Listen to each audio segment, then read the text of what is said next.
எரேமியா தீர்க்கதரிசியின் புஸ்தகம் 35ஆம் அதிகாரம். யோசியாவின் குமாரனாகிய யோயாக்கீம் என்னும் யூதா ராஜாவின் நாட்களில் எரேமியாவுக்கு கர்த்தரால் உண்டான வார்த்தை. நீ ரேகாபியருடைய வீட்டுக்குப் போய் அவர்களோட பேசி அவர்களை கர்த்தருடைய ஆலயத்தின் அறைகளில் ஒன்றிலே அழைத்து வந்து அவர்களுக்கு திராட்சரசம் குடிக்க கொடு என்றார். அப்பொழுது நான் அபசினியாவின் குமாரனாகிய எரேமியாவுக்கு மகனான யசினியாவையும் அவனுடைய சகோதரரையும் அவனுடைய குமாரர் எல்லாரையும் ரேகாபியருடைய குடும்பத்தார் அனைவரையும் அழைத்து கர்த்தருடைய ஆலயத்திலே பிரபுக்களுடைய அறையின் அருகேயும் வாசலை காக்கிற சல்லூமின் குமாரனாகிய மசேயாவினுடைய அறையின் மேலுள்ள இத்தலியாவின் குமாரனும் தேவனுடைய மனுஷனுமாகிய ஆனான் என்னும் புத்திரருடைய அறையிலே அவர்களை கூட்டிக் கொண்டு வந்து திராட்சரசத்தினால் நிரப்பப்பட்ட குடங்களையும் கிண்ணங்களையும் ரேகாபியருடைய குடும்பத்தை சேர்ந்த புத்திரரின் முன்னே வைத்து அவர்களை நோக்கி திராட்சரசம் குடியுங்கள் என்றேன். அதற்கு அவர்கள், நாங்கள் திராட்சரசம் குடிக்கிறதில்லை,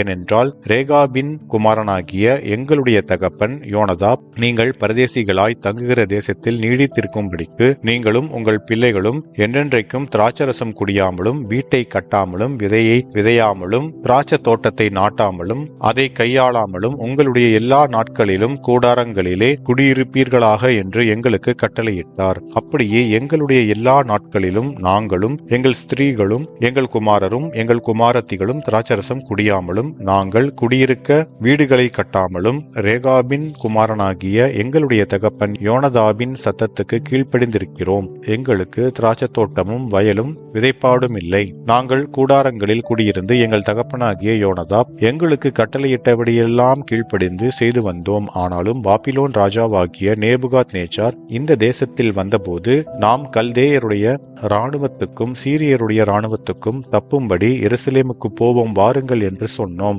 அப்படியே எருசலேமில் தங்கியிருக்கிறோம் என்றார்கள். அப்பொழுது கர்த்தருடைய வார்த்தை எரேமியாவுக்கு உண்டாகி அவர், இஸ்ரவேலின் தேவனாகிய சேனைகளின் கர்த்தர் உரைக்கிறது என்னவென்றால், நீ போய் யூதாவின் மனுஷரையும் எருசலேமின் குடிகளையும் நோக்கி, நீங்கள் என் வார்த்தைகளை கேட்டு புத்தியை ஏற்றுக்கொள்ளுகிறதில்லையோ என்று கர்த்தர் சொல்லுகிறார். திராட்சரசம் குடியாதபடிக்கு ரேகாபின் குமாரனாகிய யோனதாப் தன் புத்திரருக்கு கட்டளையிட்ட வார்த்தைகள் கைக்கொள்ளப்பட்டு வருகிறது. அவர்கள் இந்நாள் மட்டும் அதை குடியாமல் தங்கள் தகப்பனுடைய கட்டளைக்கு கீழ்ப்படுகிறார்கள். ஆனாலும் நான் உங்களுக்கு ஏற்கனவே சொல்லிக்கொண்டே இருந்தும் எனக்கு கீழ்ப்படியாமற் போனீர்கள். நீங்கள் அந்நிய தேவர்களை சேவிக்கும்படி அவர்களை பின்பற்றாமல் அவனவன் தன் பொல்லாத வழியை விட்டு திரும்பி உங்கள் நடக்கையை சீர்திருத்துங்கள்.